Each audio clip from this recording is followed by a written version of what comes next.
Let's get to know about Markal. Markal is a small village located in the Kulkachala Tehsil, Rangareddy district in the state of Telangana. The village has a population of about 4,685 as per census data. There are about 973 households in the village. The nearest town is Mahabubnagar. The village spans 2,226 hectares and is home to several communities. Let's get to know. The central village has been constantly inhabited for 6 centuries.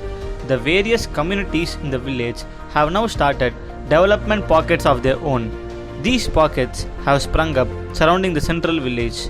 The major roads and streets used for commutation in the village are Nawapet Road, Fort Street and Bazaar Street. Most of the land in the central village is used for the housing sector.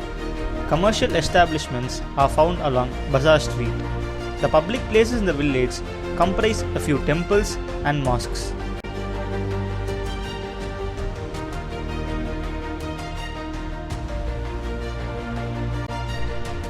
There are various shops within a 50-meter radius from the center of the village, and within 100 meters there are eateries and provision stores, and within 150 meters there are schools, temples and mosques.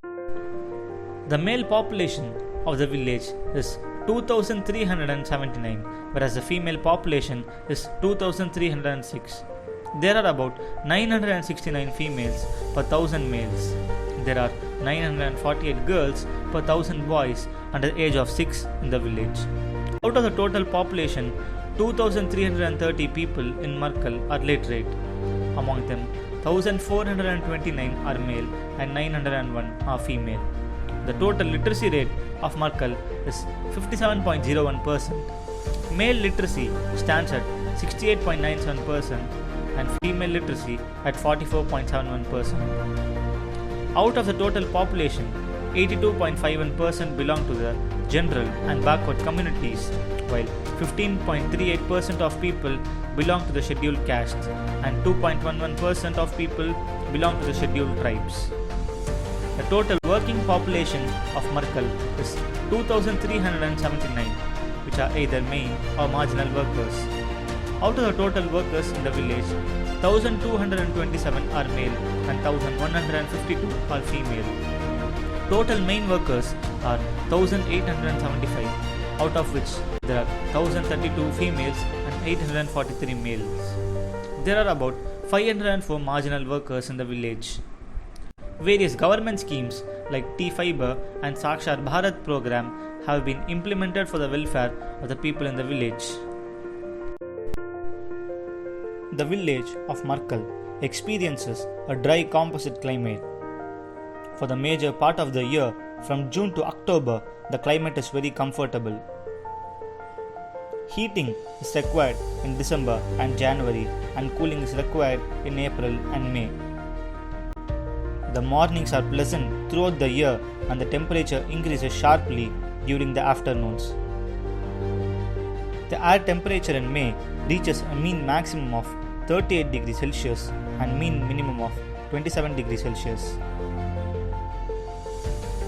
The average temperature during the summer months is 31.3 degrees Celsius and winter months is 25.3 degrees Celsius. The sky cover is high from June to October, and the maximum sky cover is observed in July. The rainfall is high from June to October, and the maximum rainfall of 170 mm is observed in August. The average annual rainfall is 810 mm. The predominant wind direction is west, and the wind speed is more in the months of June and July. There are no substations inside the village. Electricity to the village is supplied from the KV substation nearby. There are no cell phone towers in the village, but few are close to the village. There are no satellite television providers in the village, and people are still dependent on the local cable TV providers. The major water sources in the village are lakes, borewells, pipelines and water tanks. The groundwater table of Markal is at 67%. The wells in Markal are 100 to 150 meters. The various local terms used by the villagers to refer to the various elements in the village were collected under three broad classifications: village level, street level, and house level.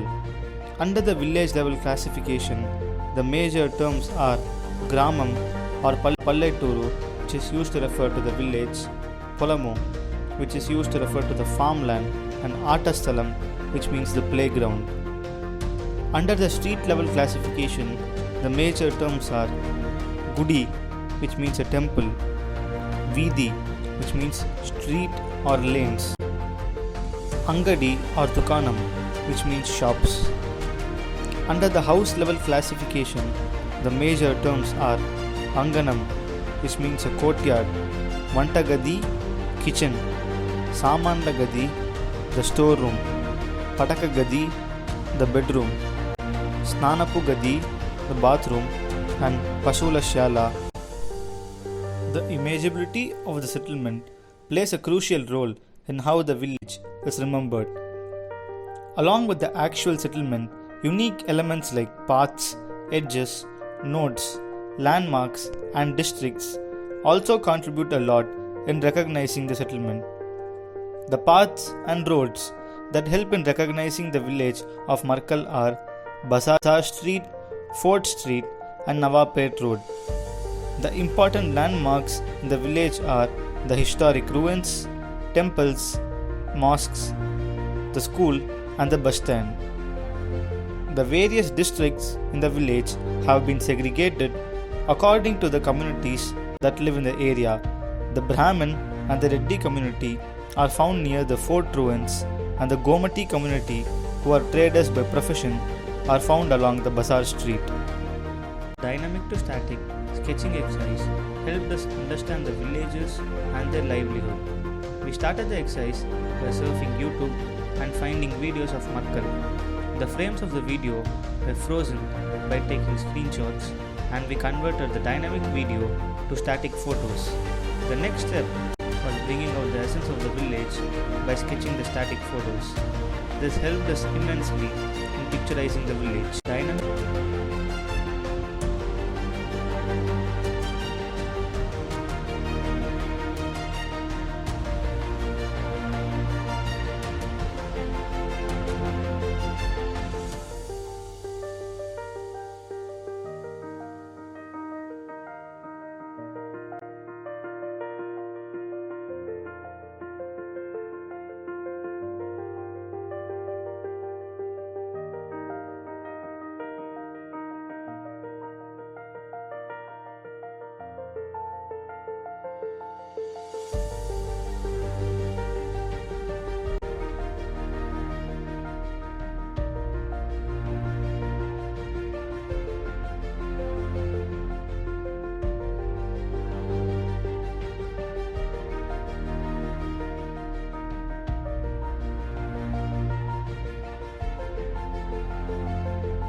The planometric drawing exercise was inspired by the Mughal painting techniques. This exercise aimed to represent the various aspects of Markal from its landmarks to celebrations and daily life using parallel projection. The landmarks of the village were identified and were drawn inside the boundary of the village. The hierarchy and the proportion of the sketches is based on the importance in the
known facts and unknown facts exercise was done to compile the knowledge that we gain from the technical sheets.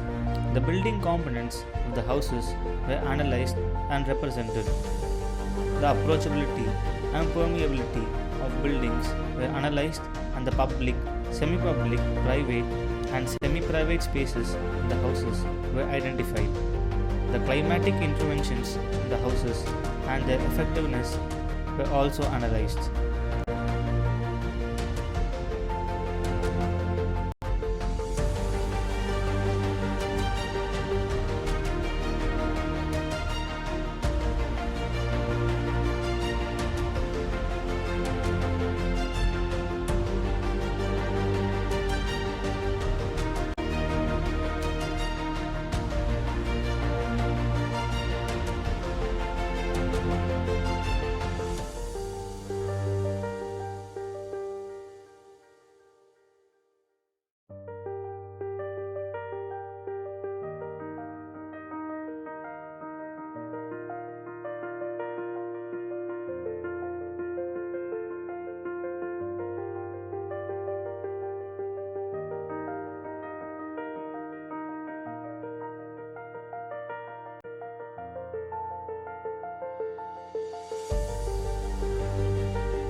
The technical drawings help us understand the vernacular architecture of the village and its construction techniques.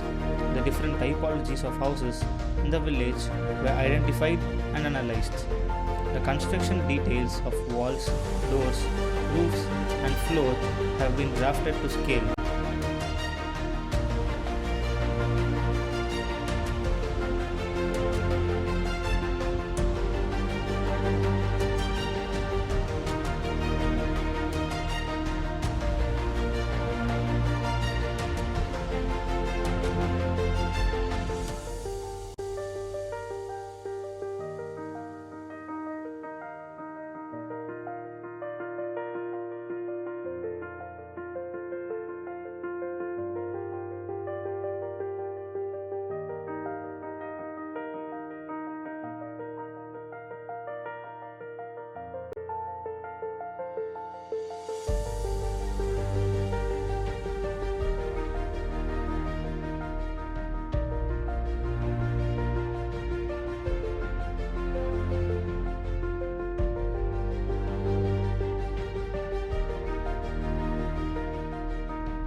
walls in the village are very thick. They are mostly made of stone, brick, mud, or slate. The walls are 3 to 4.5 meter in height and 0.4 to 0.6 meters thick. This helps in improving the insulation capacity of the walls. Composite walls are built in few houses.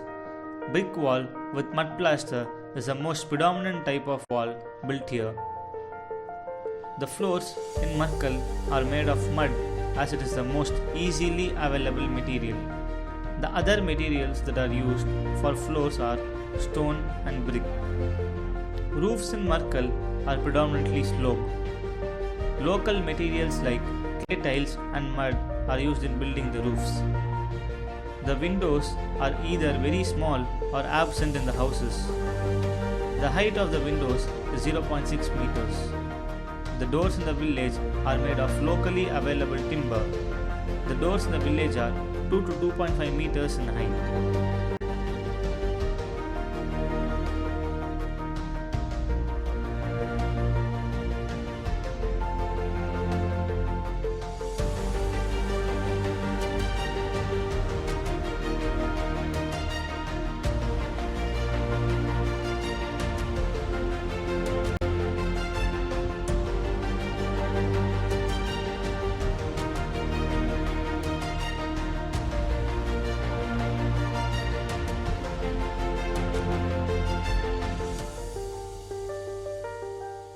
Brick is the most predominantly used material for building walls at 61.54%, followed by mud 23.08%, stone 7.69%, and composite wall 7.69%. The most common type of roof in the village is pitched roof at 55.56%, followed by lean-to roof at 22.22% and hipped roof 22.22%.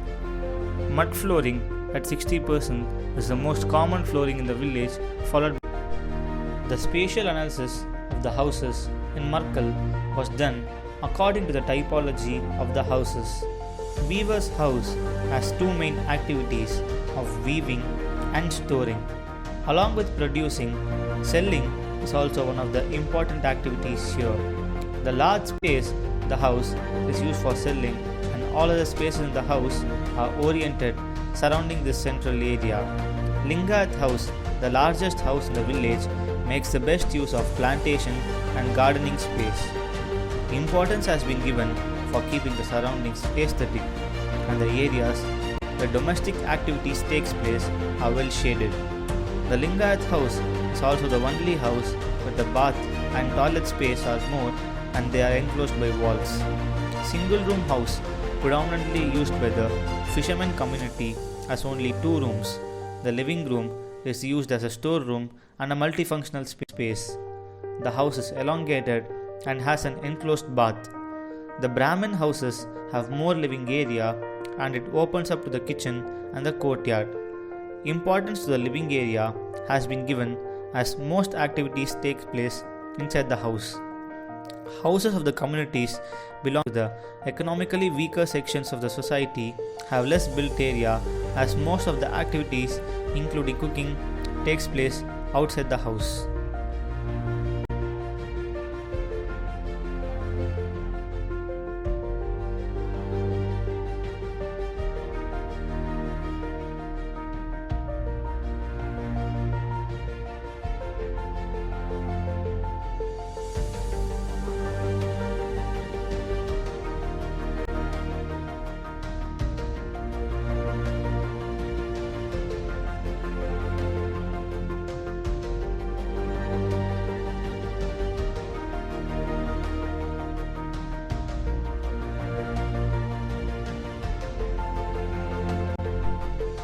Small windows in the walls facilitate air movement inside the house. Windows are placed according to the noted airflow pattern inside the cluster. This helps in cooling the interiors using natural ventilation. Small ventilators high on the gable wall are provided. Hot air rises and is accumulated below the ceiling. The accumulated air escapes through the ventilator. Many houses don't have large windows. Larger windows are placed on the courtyard walls. This helps in promoting air movement inside the courtyard. The windows are very small and are provided with deep reveals. Metal grills and RCC jali are fitted to the ventilators. This eliminates most of the sunlight from entering the house. The entire cluster is planned in a way to minimize exposure to the sun. The interiors are painted white to promote internal reflection and results in higher illumination inside the house. Few houses are provided with operable skylight. They are closed with a stone slab during the overheated part of the day. The roofs are provided with mud infills. This improves the heat insulation capacity of the roof. Ventilators provided on the wall help to regulate the temperature inside the house. The hot air inside the house escapes through the ventilators and the cool air enters the house from the door. The walls of the houses are 0.4 to 0.6 meters thick. The composite walls of the house helps in increasing the insulation capacity of the walls. The houses in the cluster are planned in such a way that all the houses have ample exposure to the sun and also make maximum use of daylight hours. This helps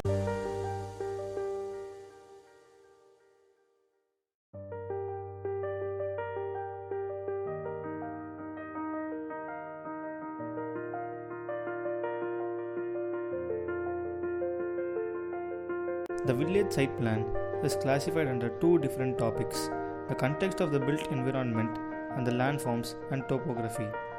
Under the topic context of the built environment, the village site plan is being analyzed under various factors, starting with the roofing analysis. The houses in the village have both sloped and flat roofs, among which the percentage of houses with sloped roof is more, which is 53%. Next, looking at the shape of the building, there are majorly four shapes being used here: square plan, linear plan, U-shaped plan, and L-shaped plan. Among these, the linear shaped plans are the most prominently used shapes, and the square plan comes next. Looking at the orientation of the build form, the houses are oriented along four different directions: north-south, east-west, northeast-southwest, and northwest-southeast. And comparatively, 42% of the houses are aligned along the east-west direction. The next analysis is about the aesthetic scenes in the village. Here, the most abundantly available scene is the agricultural lands. Moving on to the final set of analysis, the landforms and topography. The land is classified under 5 different zones: residential, agricultural, water bodies, fort boundary, and vacant lands. Looking at the contours in the village, they are negligibly very small.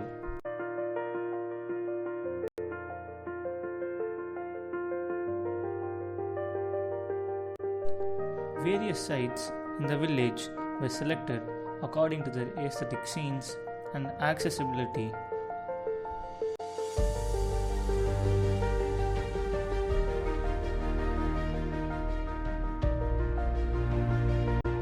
The fourth site was chosen for designing the market because of its prime location, orientation, and accessibility.